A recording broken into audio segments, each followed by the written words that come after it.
한국 증시는 왜 안 오르고 미국 증시는 왜 사상 최고치를 계속 돌파하고 있는가, 이거에 대해서 말씀드리도록 하겠습니다. 오늘 기준으로 나스닥 지수가 2만을 돌파했어요. 사상 최고치를 경신했습니다. 2만이 나온다, 이거 상상도 못했던 일이 벌어졌죠. 일주일 동안 주가 상승을 보면요, 기술주 빅테크만 올랐어요. 시효과일 수도 있습니다. 지수는 올랐는데 모두가 올라서 된 게 아니라 구글, 브로드컴, 테슬라 이 세 개 위주로 지수를 끌어올렸죠. 애플이나 이런 데들도 시가총액이 크니까 오르긴 했지만 나머지 업종들 보면은 그렇게 오르지 않았습니다. 오히려 일주일 동안 보면 하락한 것들이 훨씬 더 많아요. 미국 경제 전체가 업이 됐다기보다는 지금 어떤 이슈가 벌어졌다, 이렇게 볼 수 있거든요. 구글이 양자 관련 발표를 했습니다. 그 다음부터 어떤 열풍이 불까요? 양자 관련 주식들 열풍이 불고 있죠. 아이온큐만 해도 가을에 7달러였는데 지금 42달러 넘어가고 있고, 퀀텀 컴퓨팅이라던가 오늘 60% 올랐고요. 리게팅 컴퓨터 20% 오르고, 양자 관련 냄새만 맡으면 주가들이 막 올라가고 있습니다. 이 때문에 어느 정도 많이 올라서 한계치에 도달했어 라고 생각했던 기술주들이 양자 열풍이 또 불면서 한 번 더 레벨업을 또 하는 거죠. 그러면서 지수가 2만을 뚫어버립니다. 대표적으로 이번에 구글 주가가 진짜 많이 올랐거든요. 근데 우리나라를 생각해보세요. 우리나라에 AI 관련주들이 있는가? 우리나라에 양자 관련 주식이 있는가? 둘 다 없습니다. 그렇기 때문에 우리나라는 오를 만한 원동력이 없는 거고, 미국에서도 모든 게 오르는 게 아니라 이 관련된 회사들만 오르고 있는데 하필 또 이 회사들이 시가총액이 크다 보니까 지수를 끌어올리고 있는 거죠. 나스닥이 올해 36.6% 상승했는데요. 코스피는 6.7% 내렸습니다. 나스닥과 43% 수익률 차이가 나는데요. 이렇게 차이가 난 적이 처음이에요. 저는 걱정되는 게 뭐냐면은 미국 주식 투자를 맛봤던 투자자들이 과연 다시 한국으로 올 수 있을까? 아니라고 봅니다.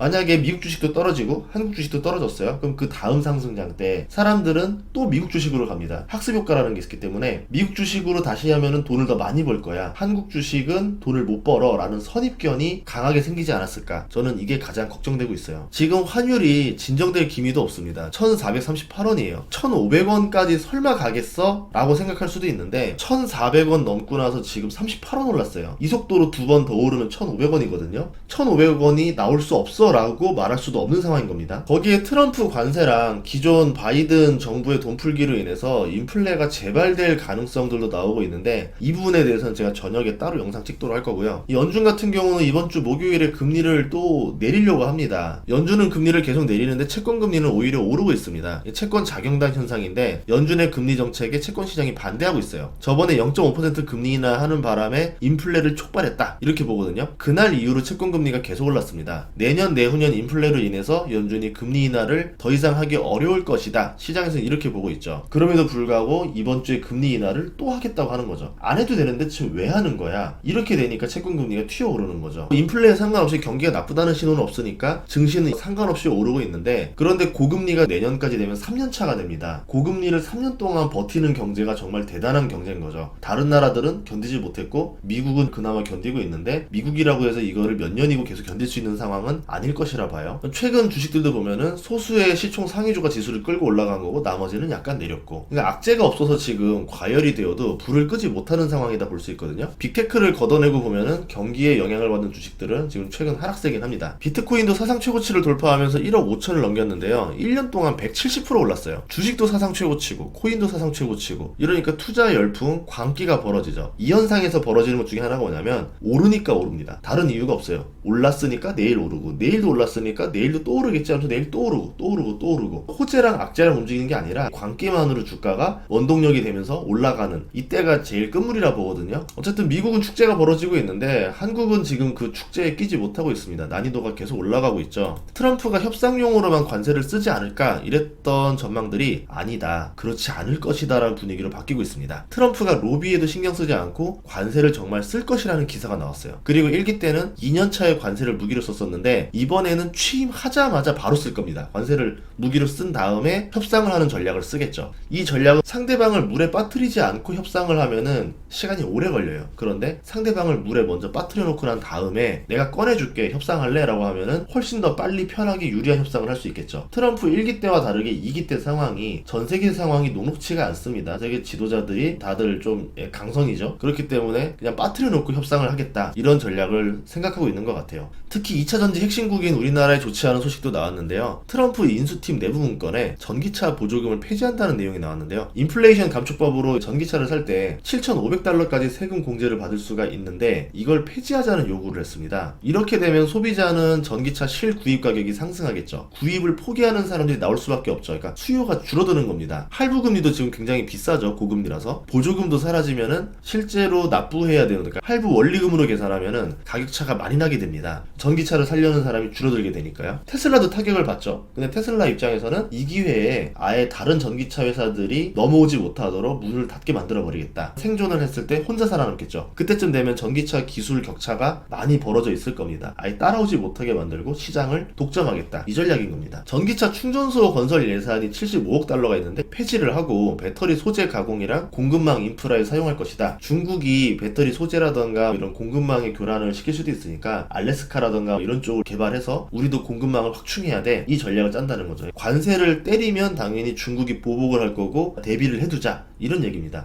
그러니까 미국이 히토류가 없는 게 아니에요. 그냥 안 캤던 것 뿐인 거죠. 알래스카 쪽에 히토류를 캐겠다. 이런 뉴스들이 많이 있었거든요. 전기차 충전소 보조금의 돈을 그쪽으로 쓴다는 건데 왜 하필 수많은 돈 중에서 전기차 충전소 보조금 돈을 쓸까? 다른 전기차들에게 더 피해를 주겠다는 거죠. 저는 어떻게 보면 어떤 중국의 견제를 위해서 일부러 그렇게 하는 겁니다. 중국 전기차가 들어온다 하더라도 인프라가 깔려 있어야 사람들이 전기차의 필요성을 느끼고 할 텐데 세액 공제 안 되고 전기차 충전소 부족하고 불편하게 만들어서 못 쓰게 하겠다라는 거죠. 테슬라는 자체 충전소가 있잖아요. 테슬라는 계속 자기 충전소를 늘려서 충전소도 독점을 하게 됩니다. 충전소 독점이랑 전기차 독점, 나중에 자율주행 독점, 이걸 통해서 나 혼자 해먹겠다. 이 전략인 거죠. 2019년 수준으로 자동차 배기가스 및 연비 기준도 완화를 하겠다. 이렇게 말을 하는데 그러면 자동차 회사들 입장에서는 전기차 생산 비중을 줄일 수 있게 됩니다. 그러니까 무리하게 전기차 생산 비중을 늘릴 필요가 없어졌어요. 그럼 미국 내에서 내연기관 회사들한테 유리해지는 정책인데 트럼프 공약이 원래 러스트벨트 지역, 여기가 중립지대인데 여기서 트럼프를 뽑아주면서 당선이 됐잖아요. 그거에 대한 선물이기도 하고 내연기관 회사들의 숨통이 좀 트이게 하는 거죠. 훨씬 더 유리하니까 내연기관만 찍을 거 아니에요. 그 사이에 테슬라는 기술 격차를 벌려버리겠죠. 결국 나중에 미국 자동차 회사들이 어떻게 될 것인가. 이거는 테슬라만 좋은 거지 내연기관한테 장기적으로 좋은 건 아니라고 봐요. 해외 전기차 회사들도 시장 진입이 굉장히 어려워지겠죠. 전기차 배터리 소재에도 관세를 부과합니다. 미국 내에서 생산하는 게 아니면 경쟁이 힘들어지게 하겠다. 이 전략인데 한번 생각을 해봤어요. 미국 내에서 비싸게 생산해서 보조금 없이 판매를 하면은 파는 회사 입장에서 남는 것이 있을까?